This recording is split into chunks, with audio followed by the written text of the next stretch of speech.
Dun, dun, dun, dun, dun, dun, dun. Hello, everyone.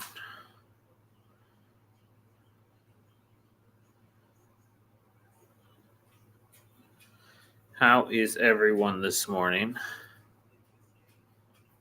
Nah, I fucked up. Hold on. Oh.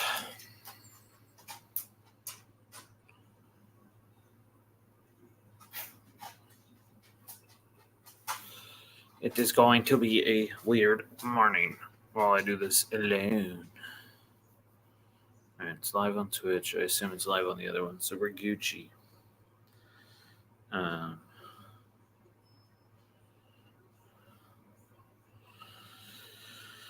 Oh, man, what a wild weekend this has been. Racing's been crazy, like quite literally crazy. Friday was considered like everyone's saying the worst truck race of all time. There was no class. There was 28 extra laps due to the cautions at the end because of how many wrecks piled up. So I don't know. Everybody's saying this weekend was bad racing. I thought it was great. The reason I bring up racing is there might be some exciting news tomorrow to talk about for racing for me and a future endeavor for racing. But worry about that later. Anyway, today's the championship race at Phoenix. NASCAR season ends. Yesterday we saw Cole Custer take home the Xfinity title. I don't know if we've been live since the Rangers won the World Series, so I have no memory of when that happened. It already feels like it's been a week, but either way, congrats to the Texas Rangers for winning their first World Series. Hi, Darlene. Big day for the Rangers, really. I mean, it's the first World Series ever. Reports are that Shohei Ohtani has now put them on his short list of 3 teams that he might go to as a free agent. I really hope not. No one outside of Texas watches Texas Rangers baseball, so it's just. I mean, they might get more primetime slots being defending World Series champions, so that'll help. And if he goes there, they'll get more because they don't do the TV schedule, I think, till January. So, like, if he gets the deal done in December, which is when most baseball deals get done, it's called it's a couple weeks before Christmas, and us baseball fans call it a Christmas present. The free agency gets going. I don't know. I don't really care where he goes as long as it's not the Yankees, because as an Orioles fan, I know we're not going to get Ohtani. Now, do I have hope for someone like Trout? Maybe. He's in the older part of his career. His numbers are going down a little bit. They're going to trade him, so maybe we can get him. I don't know. There's some pretty big free agent names, though, so baseball, I'm keeping an eye on everything going on right now. So many people are opting out of contracts, so free agency is going to be wild. For those who don't know, Germany game this morning, 9:30 in the morning. By the way, clocks went back, so if you haven't already adjusted your clocks, adjust your clocks. Clocks went back an hour today. I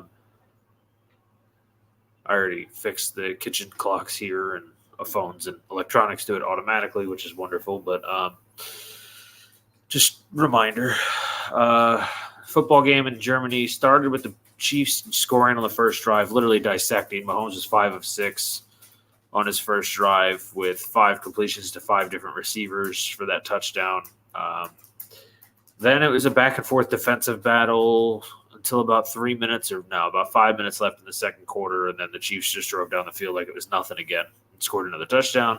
Went into half 14-0. No, maybe it was 21-0 before half. It was indeed 21-0 before half because the Dolphins were driving down 14-0. And then Tyreek Hill fumbled the football, and the Chiefs returned it for a touchdown to make it 21-0. It is currently 21-14 with 14 to play. Dolphins are starting to get a little momentum on offense, but I think it's more of that crap you see in the NFL nowadays where the defenses just kind of play off in the second half if they're winning by a lot to say, okay, we'll give up yards and I'll let you score. But that never works. Teams consistently score, so I just don't. Just like if you're playing them well the first half, just play them the way you've been playing them this whole game. Like, I understand there's adjustments made on offense, so adjustments get made on defense to adjust the adjustments, but the adjustments for the offense haven't been that different. They're running between the tackles. That's the only difference. They're still throwing the ball deep. They're trying to get it to Tyreek and Jalen as much as possible. So, I don't know. Whatever. Never understood defensive coordinators giving up yards. But anyway, it's been a good game. It started really crappy, but it's become a good game, I should say.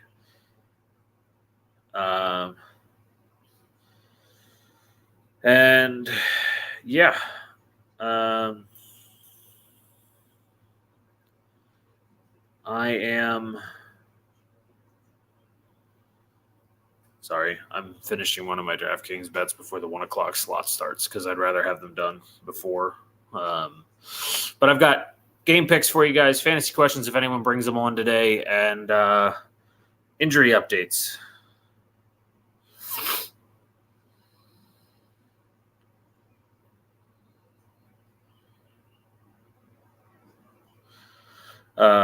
So I will get that going now that I just finished my last DraftKings bet. So let's start with today's game. Just for those who don't remember, we picked this on Monday because we knew we weren't going to be live before the game. For those who are curious where Dot is, he's at the Patriots game. He's got a suite at the Patriots game.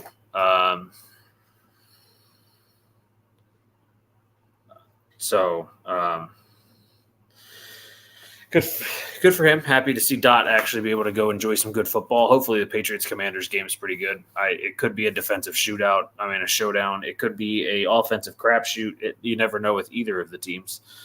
What's going on, Tesco? Appreciate you, buddy. There's a Dolphins fan there with a Rey Mysterio mask with like literally the Dolphins logo and Dolphins colors in Germany, which I think is funny. Anyway, so we both picked the Chiefs for today's game. The Dolphins haven't beat a team with a winning record since September of last year, 2022. So, yes, everyone's always so impressed by the Dolphins, but realistically, they haven't beat a good team. And we saw it this year against Philly and Buffalo. They get manhandled against good teams. They're holding in there now.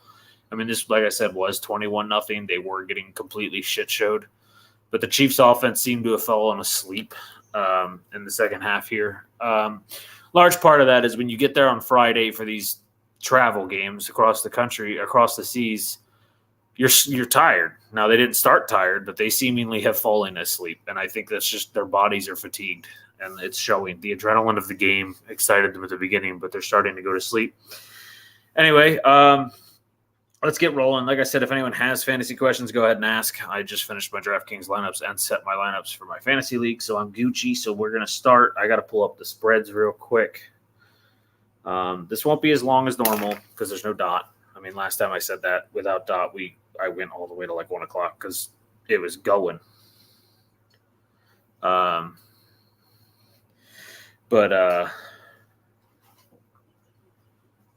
So Falcons Chiefs, I'm pulling up the spread now. Dot picked the Falcons to cover. I'm not so sure because I don't like Taylor Heineke, sorry. But the Falcons are playing against Jaren Hall. Hi, Boogie. I was kind of shocked. Josh Dobbs got traded on Tuesday like I predicted on Monday on this show.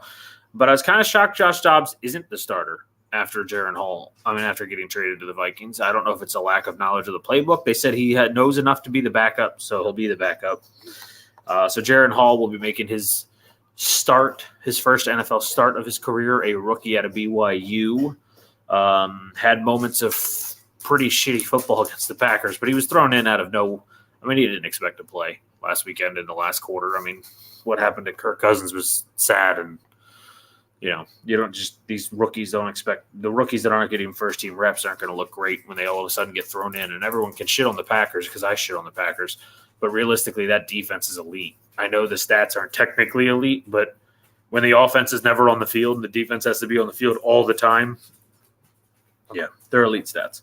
But I don't know. Jaren Hall, Taylor Heineke, battle of two backups. Heineke's not technically a backup, I guess, because he got the start over Ritter. Ritter's not the Falcons' problem. It's Arthur Smith. Arthur Smith has no creativity. None whatsoever. There's no identity to this team. Like, they have Bijan, they use him, and then they don't use him, and then they go it's like he thinks he has to game plan drastically different every freaking quarter and every single half because he's afraid defenses are going to completely adjust in one freaking game, and it's not going to happen. I just don't get it. I think Atlanta could be a lot better than they are. They're leading the NFC South, but that means nothing because the NFC South is a choke. But Dot took Falcons to cover the spread, which is a 3.5-point spread.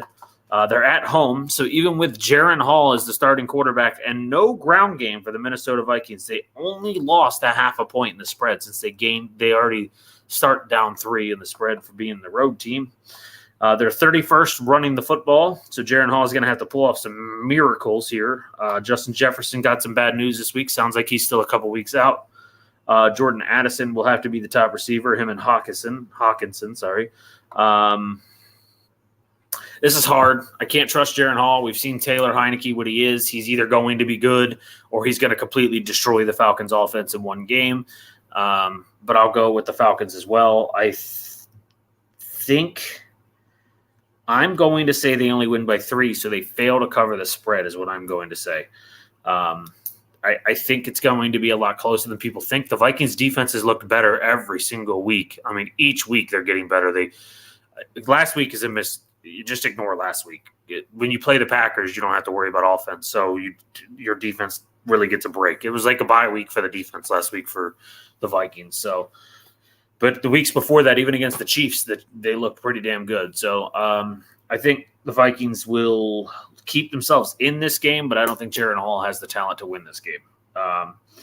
Seattle at Baltimore is our next game. Dot is taking the Ravens, but he thinks the Seahawks cover the spread as the underdog, which means obviously since he's taking – it is a 6-point game. And he's taking the Ravens to win, but not cover the 6. I think that's fair. I think this is people are saying this potentially could be a Super Bowl matchup. And realistically, the Seahawks and the Ravens are playing at the level of a Super Bowl contender. I still think you have to worry about Kansas City more than any team right now, because even without receivers, that defense is God tier and their quarterback is still a legend. Travis Kelce, though, without Taylor Swift this year has been terrible. And today is no difference. No Taylor Swift, and he's been horrendous. So I do think that's interesting. But anyway, Seahawks, Ravens, sorry. This is tough. I have the Ravens as my number 1 team in power rankings, so it's hard for me to pick against them. It's really hard for me to pick against them.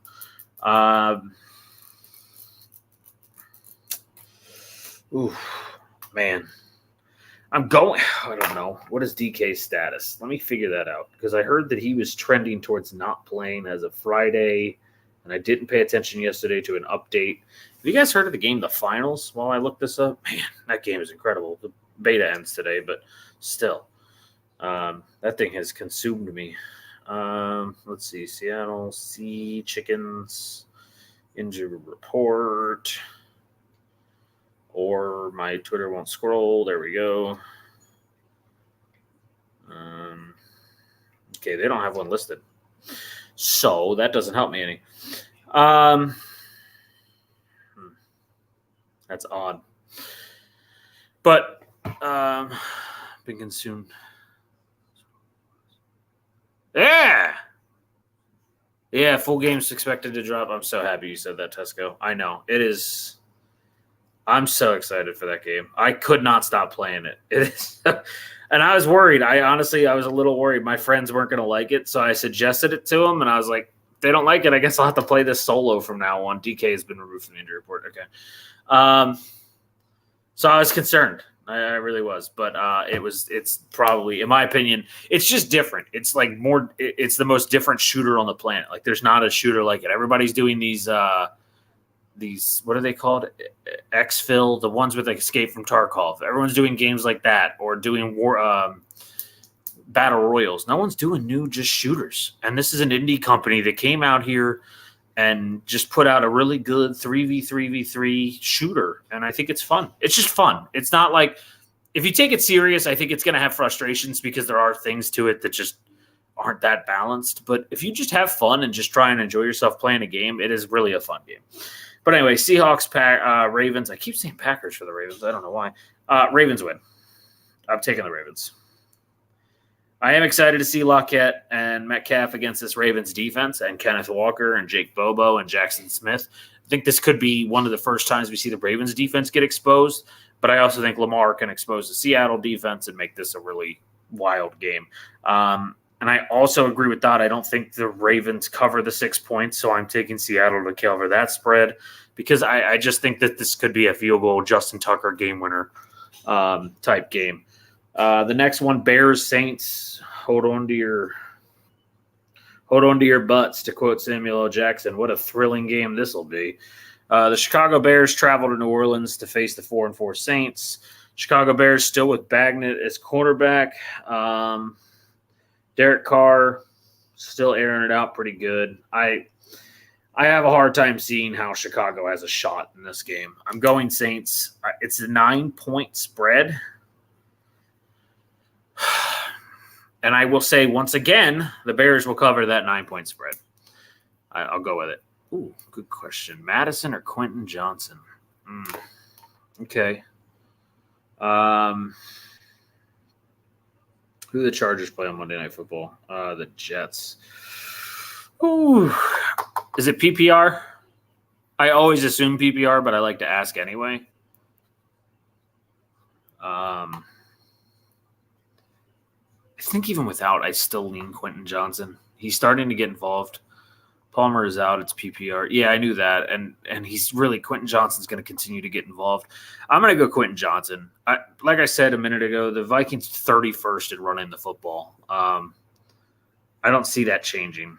I just – the Falcons, I mean, they did lose oh, my Lord. I'm going to beat myself up for not remembering his name. The Falcons did lose their best defensive player. That's all I can say right now because my brain is slipping. But no, because, I mean, if Herbert's going to get the points, you're going to want Quentin Johnson to be getting those points. Even if Herbert gets the points without Quentin Johnson, it's bad. But, I mean, at least if he's throwing to Quentin Johnson, the points that he's getting for throwing to Quentin Johnson also go to your team. But, no, it doesn't really matter. But I would take Quentin 100% because Madison just – he's been so disappointing this season. 390 yards. What are we, 7 games in? How many of the Vikings have played? Yeah, 4-4. So they're 8 games in, 390 yards. It's just a train wreck. He hasn't scored a touchdown. The touchdown on the ground for them has only been one, and it's been Cam Akers. You could actually see him get more involved. Yeah, I would go with Quentin Johnson, 100%. The Falcons are 14th against the run, so Grady Jarrett was the guy I was thinking of. Jesus Christ, that took me way too long. But, yeah, Quentin Johnson. I feel confident about it, especially without Jordan Palmer. Thank you for the question. I really love fantasy questions. Next game I have here, I did say Dot took the Saints too, right? Yeah, he said to cover. I will say they don't. Cardinals-Browns is our next one. Another just wonderful game. The return of Deshaun Watson. The Cardinals are 1-7. Clayton Tune is starting. It is Browns. They are a 13-point favorite. I think the Cardinals, once again, I will say cover that spread. I think these guys, this Vegas betting odds are a little nuts today. No, I did not mean to write Cardinals. I meant to write Browns for my pick. Browns win. But I do think the Cardinals can at least keep it within 10. Clayton Tune's not bad. I think a lot of people are going to be shocked. I mean, he's a rookie, and we're going to see some rookie woes, especially against the Browns defense. But he's not terrible. And the excitement in Arizona about Kyler almost being ready, they might play a little, I don't know, a different level of football today. But the Browns will still win this game.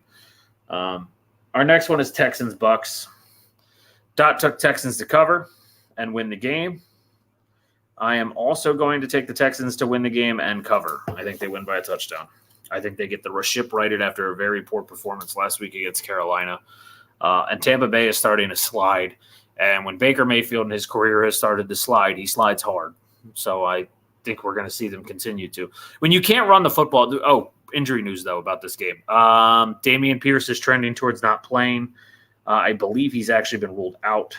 He is indeed ruled out. So Devin Singletary will be your RB1 for this game.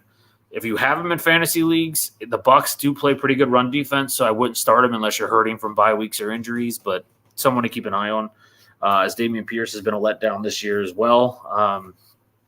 But I'll go Texans. Commanders Pats, the game Dot is currently attending, is our next one. He has taken the Commanders to cover the 3-point. He actually has the Commanders winning. They are a 3-point dog in this game. So I don't have to worry about the cover because he has them winning. This is tough. This is a really tough matchup. Sam Howell has slightly been playing better than Mac Jones. There's no doubt about it. Brian Robinson's been way outplaying Ramondre Stevenson. But you still have to deal. Terry McLaurin is a monster to deal with. This one is really hard, but the Commanders' defense has been atrocious this year. I will take the Patriots, and this will be a fucking cover for me. I will say they cover the spread of 3 points. For those who do betting odds, I actually feel comfortable with it because the Commanders are in the bottom 5 in defensive categories across the board, and losing Montez Sweat and Chase Young did not help this team. They're not going to be better defensively without 2 of their best defensive players. It's just not happening. So it'd be like the Packers trading Rashawn Gary and Preston Smith. No one's going to pick the Packers defense to get better. So I just don't see it happening. And as I mentioned them, we pull up to the Green Bay Packers here playing against who's the quarterback now? Brett Ripien for the LA Rams today, as Matt Stafford is not playing today from that thumb injury that he had at UCL sprain in the thumb. Not really sure how long the Rams will be without Stafford. I think it comes down to, like, if they win this game and they feel like they have a shot at the wild card, they might try and rush him back a little bit. But realistically, with all the injuries that man's piled up in his career, and I know he's played through most of them. He really hasn't missed time except for last year. But, like, I think it's time to start, considering his health a little bit.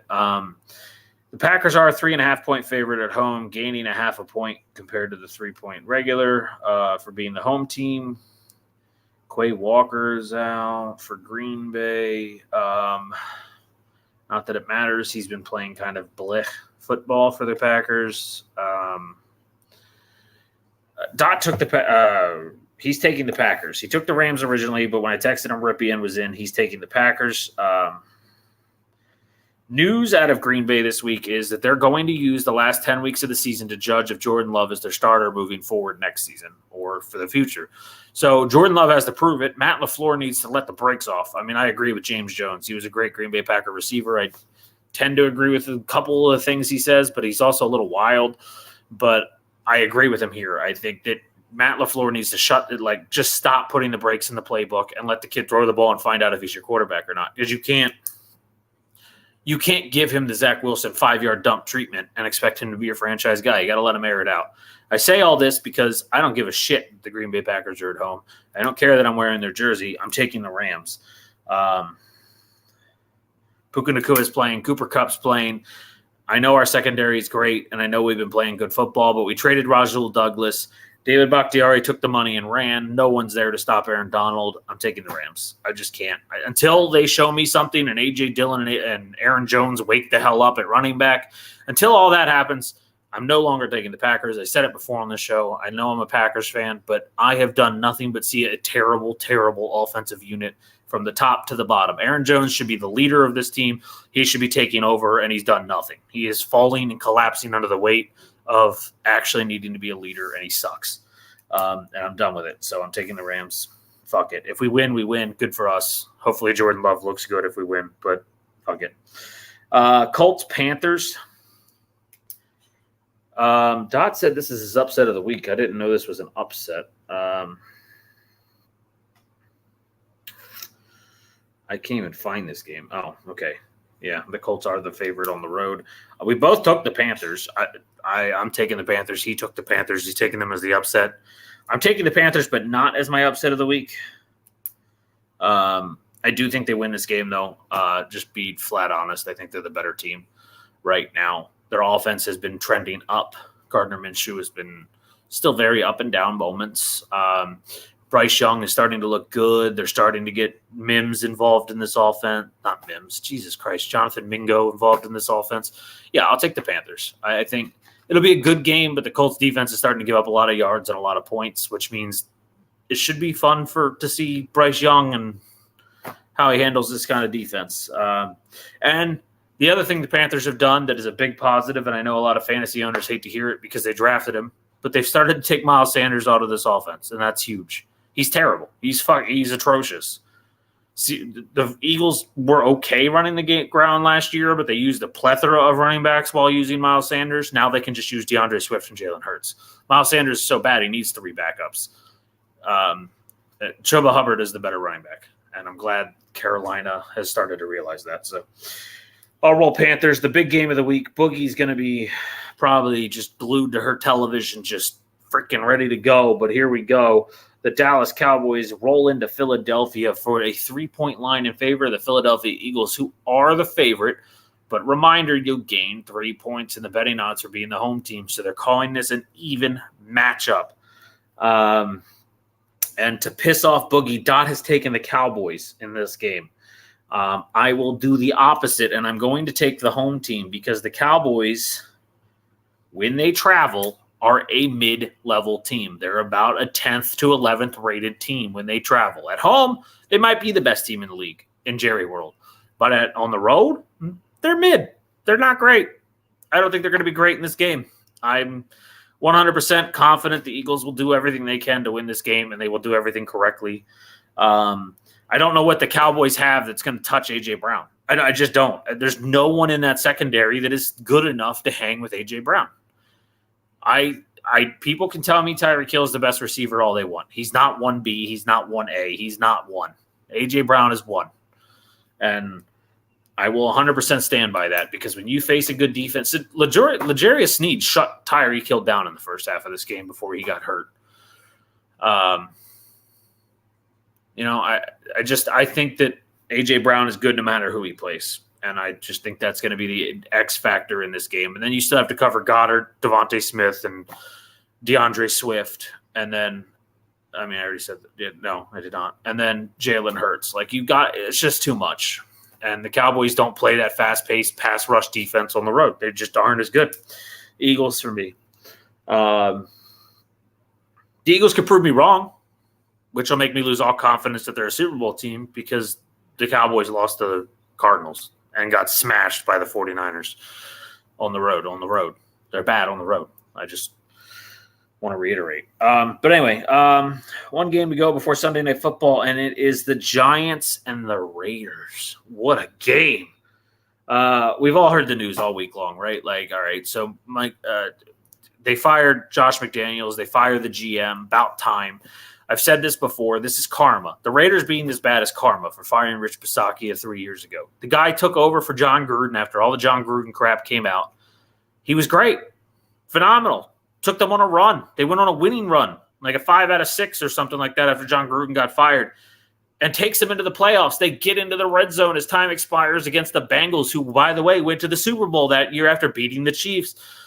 They literally were a good team with Rich Bisaccia. The team rallied around him. They loved him. They said, he's our coach. He's our guy. And dumbass that can't run a football team. And Mark Davis can sit there in a booth earlier this year and tell fans they don't know shit. No, Mark Davis don't know shit. And if he wants to tell me otherwise, he can come on this show and talk to me. I'll tell him why the crap that he needs to know that he doesn't know shit. Because in the last 20 years, their point differential is negative 1,865. The closest to that is the Browns at 1,530. They have allowed 300 and something more points than any other team in the last 20 freaking years. They're a terrible run organization. Mark Davis is a freaking idiot. He's a billionaire who can't get his own haircut. He literally puts a bowl on it and then trims it with a razor. He's a fucking moron. And he runs the Raiders into the ground. And I'm not even a Raiders fan, but I'm passionately angry about how poorly they're run by this idiot. Because John Madden made this team great. And John Madden put his life into this organization, and they just have shit on it.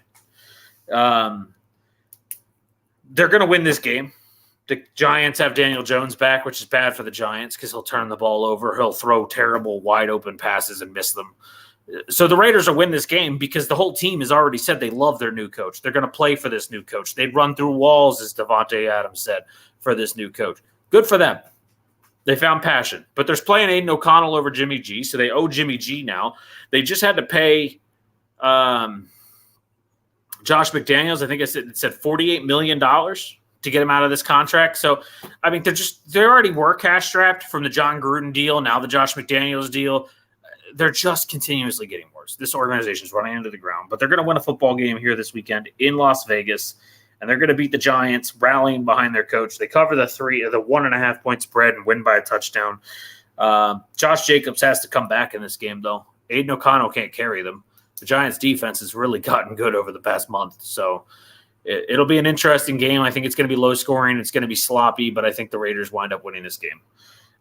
Sunday Night Football, the best game of the week, of the season, potentially. I can't tell anyone how exciting this game really is. Sunday Night Football has been kind of lackluster. There have been a lot of blowouts in primetime this season, but we get the Bills traveling to Cincinnati. 2.5 point favorite for the home team. Not sure I understand that one. Losing a half point for being losing a half point here.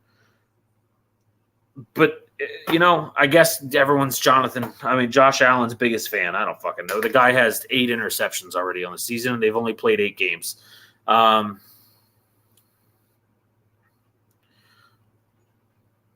It's just crazy.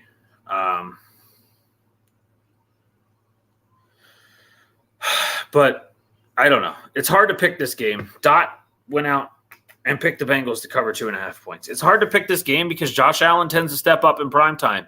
And I'm having a hard time with that, but so does Joe Burrow. I'm going to roll Bengals as well. This is a really, really tough game. But Cincinnati's defense has been more convincing. Not saying the Bills haven't been great defensively, but the Bengals defense over the last 4 weeks has been a very convincing football team. And now the offense is coming to life, and Joe Burrow's coming to life. And the Bengals know somehow they're in last in this division with the Browns and Steelers. I ain't going to get into that one. They know they got to keep winning. The Bills do too, even though the Dolphins are going to lose today. There's a minute 49. It's 21-14. Dolphins do have the ball 1st and 10, but they've got the whole field to go. No, they don't. If this is a replay of this play, no, is it? Yes. All right, they don't got the whole field to go. So this is turning into a game. But I still think the Dolphins lose this game. And even if they don't, the Bills are still right there. The Jets are right there. The Bills can't afford to lose it, but they know they're the better team in this division, in the AFC East. They've just lost some dumb games because Josh Allen just cannot figure out how to not turn a ball over. He's had 1 game this season without a turnover. That has to be fixed. To almost throw a pick. But, yeah, I'll go Joe Burrow and the Bengals to win this game. I have a lot of confidence in the Bengals.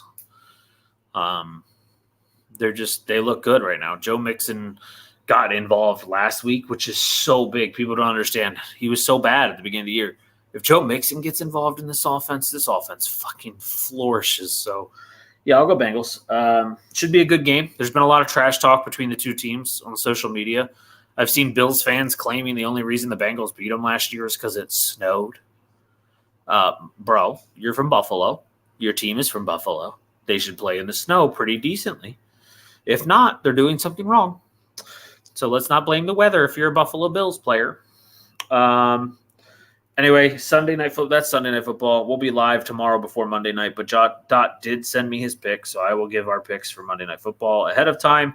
The Chargers are a 3.5 point favorite, traveling across the country to visit the Meadowlands, where they play the New York Football Jets. And Dot has the Chargers. He thinks they cover all 3.5 points.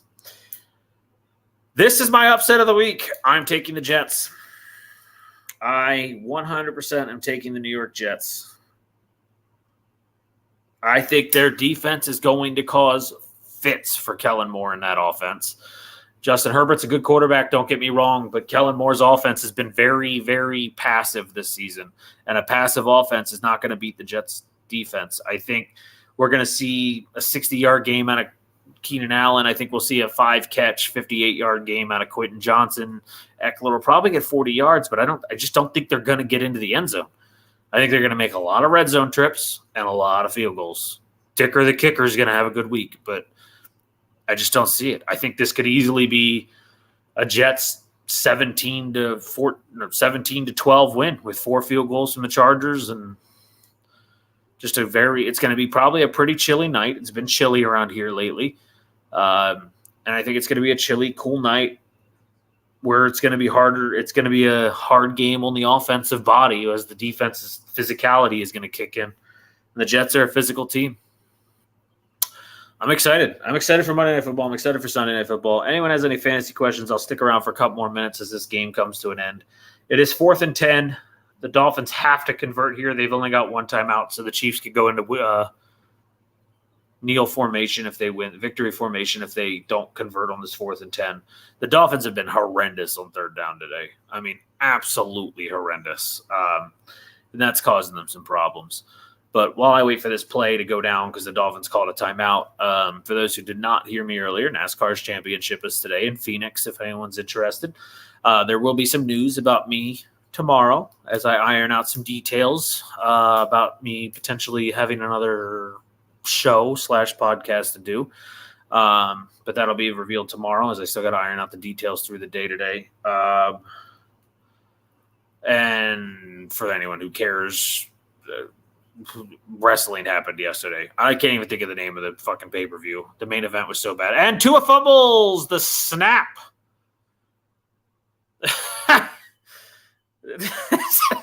That's the most we can't beat a winning record team thing I have seen in a long time.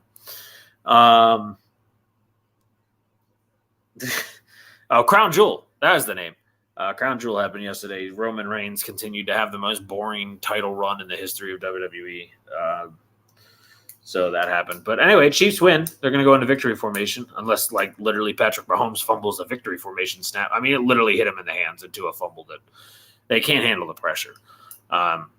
We didn't talk about it. Dot, I know, wants to talk about it. College football. I think the college football playoffs actually get announced. Their first bit of the standings get announced tomorrow. I think. It could be Tuesday, but it could be tomorrow. The rankings definitely come out tomorrow. For those who didn't see, USC lost their 3rd game. It's not going to get any easier as they get Oregon, I think, next. I think. I could be wrong. UCLA, maybe. We'll talk about more college football tomorrow for sure, but I do want to mention Arizona has won 3 consecutive games against ranked teams, and the game before this 3-game winning streak has started was against USC, where they went to overtime and lost 45-42. They almost have beat 4 consecutive ranked teams. They're not ranked. They're 6-2. They're not ranked. Air Force got their ass stomped. They can no longer run the football, I guess. Army just flattened them. So now that the Air Force has lost, the ranked 25 team will fall out, and Arizona better be the team coming in. I mean, you can't beat 3 ranked teams, take another one to overtime in 4 consecutive games and not get ranked, right? Like, Arizona should be in the top 25. They just clinched a bowl. So we'll talk about all that more in depth tomorrow. I'm just trying to wait a couple more minutes, give anyone for fantasy questions before it starts. Reminder, Matt Stafford is a no-go today. DK Metcalf has been removed from the injury report today. So actually yesterday, he was trending towards out on Friday and then got removed yesterday. So keep an eye on it. He might play, but he might play hurt. So it's worth keeping an eye on. The Ravens defense is no joke. But trying to see if there's any other big news that came out recently about injuries. Before we go, Tyron Smith will play for the Cowboys today against the Eagles. That's big for the Cowboys. It's big for Tony Pollard, who has, by the way, become an average running back without a number 1. Throwing it out there. Puka is expected to play. He's been removed. His questionable tag has been removed. He's officially healthy. So that's huge. The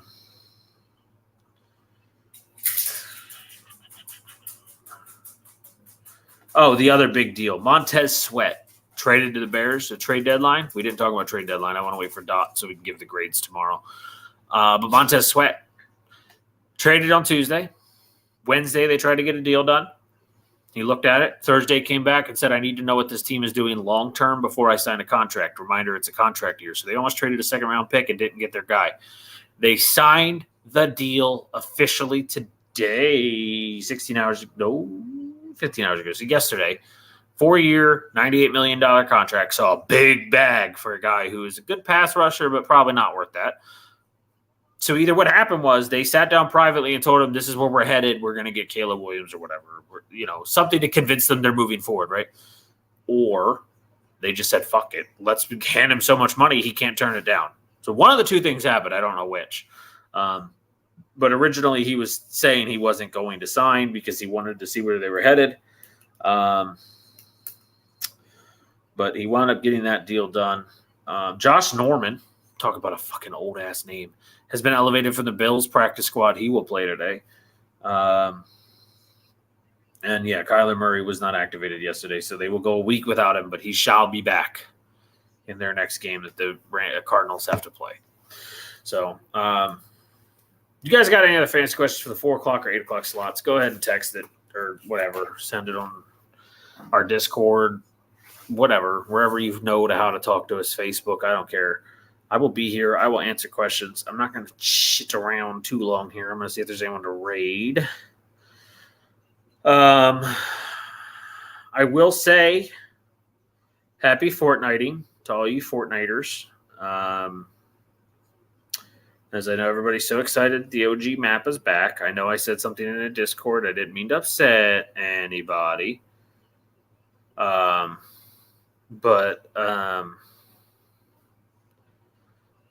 you know, as a gamer, I'm tired of games just staying in the repetitive path of not being creative. I've been very obvious and open about it. Like Madden pissed me off. I didn't get Madden this year. EA Sports released the UFC, and I'm a huge UFC guy. Didn't get it. They don't even have half the – there's 6 ranked fighters that aren't even in the game. That's a travesty because they copied and pasted. Madden copied and pasted. I'm just Call of Duty. Literally, Modern Warfare 3 is being called a DLC now. You can't game share it on consoles where you game share, like PlayStation and Xbox. You actually can't game share it because they're classifying it as a DLC now. It's a copy and paste. The campaign is literally missions on Verdansk. So as a gamer, I am very openly angry about all of the laziness these studios have done, playing at the nostalgia game or just not putting in the effort because everyone's microtransactioning out the asshole because all these people are like, oh, well, other rich people or streamers are going to buy it, so I might as well buy it. No, stop. The streamer community that buys things probably consumes about 3% of the gamer consumption. If that's all they get, they're not going to continue doing it. They're going to see the influence and money not coming into their pockets, and they're going to be like, we're making mistakes. Chiefs won, by the way, 21-14, moved to 7-2. Dolphins fall to 6-3, have continued their streak of not beating a winning record team. But anyway, so I gave a little crap about Fortnite going back to OG map, OG weapons, OG all this crap because it's a lack of creativity. I'm not trying to say it's not a good game and people shouldn't play it. But maybe spend less money this season on the microtransactions. Just less. Not saying don't get skins you enjoy, but less. Because games need to start to understand. Gaming companies need to start to understand. We need to be creative again. We need to start opening our mind and using our imaginations again. Take us new places. It's what movies have stopped doing. Everything is just, let's remake movies from the 90s. Disney has completely done that. And I'm sick of it. We just, as a gaming community, as a world community, we need to start asking for imagination. We need to be able to dream and imagine again. And it's just fallen flat. I think that's why I love the finals so much. It's so different. So different than anything else. And it's just fun. But I've got no one to raid. I was hoping Grizzly was live, but he has ended his live. So I missed Grizz. So I've got no one to raid. I just don't. So we're going to end it here. Me and Dot will be here tomorrow night at 8 p.m. It'll be more entertaining because you'll have me and Dot's back and forth as always. I have some news I would love to share with people, so hang in there and just join us tomorrow. We'll talk about everything that happens today. Hopefully no more injury bug. Last week was crazy. Hopefully not going to see any more of that. And just enjoy some good football. And if you're a NASCAR fan, enjoy the final race of the season. I'm going to miss it like crazy. So I'm sad sad it's ending, but I will make my prediction before I leave, and I will say Kyle Larson wins the championship today. I would love to see Christopher Bell win it as he is my favorite driver. I would love to see Ryan Blaney win it as he is one of my preferred drivers, but I think Kyle Larson brings home the title. Regardless of William Byron is starting on the pole, and he is one of the championship 4 drivers, I still think Larson gets it done. He led the most laps at Phoenix in the spring before he wrecked himself, so I think he's got it. But anyway, well, I love you guys. I appreciate everybody that came in, hung out. The fantasy question I got, everybody just chit-chatting in a little bit and just listening. I appreciate you guys. Have a great day. Watch some football. And to piss off all the Cowboys fans, I want to say go Eagles before I leave here. So go Eagles.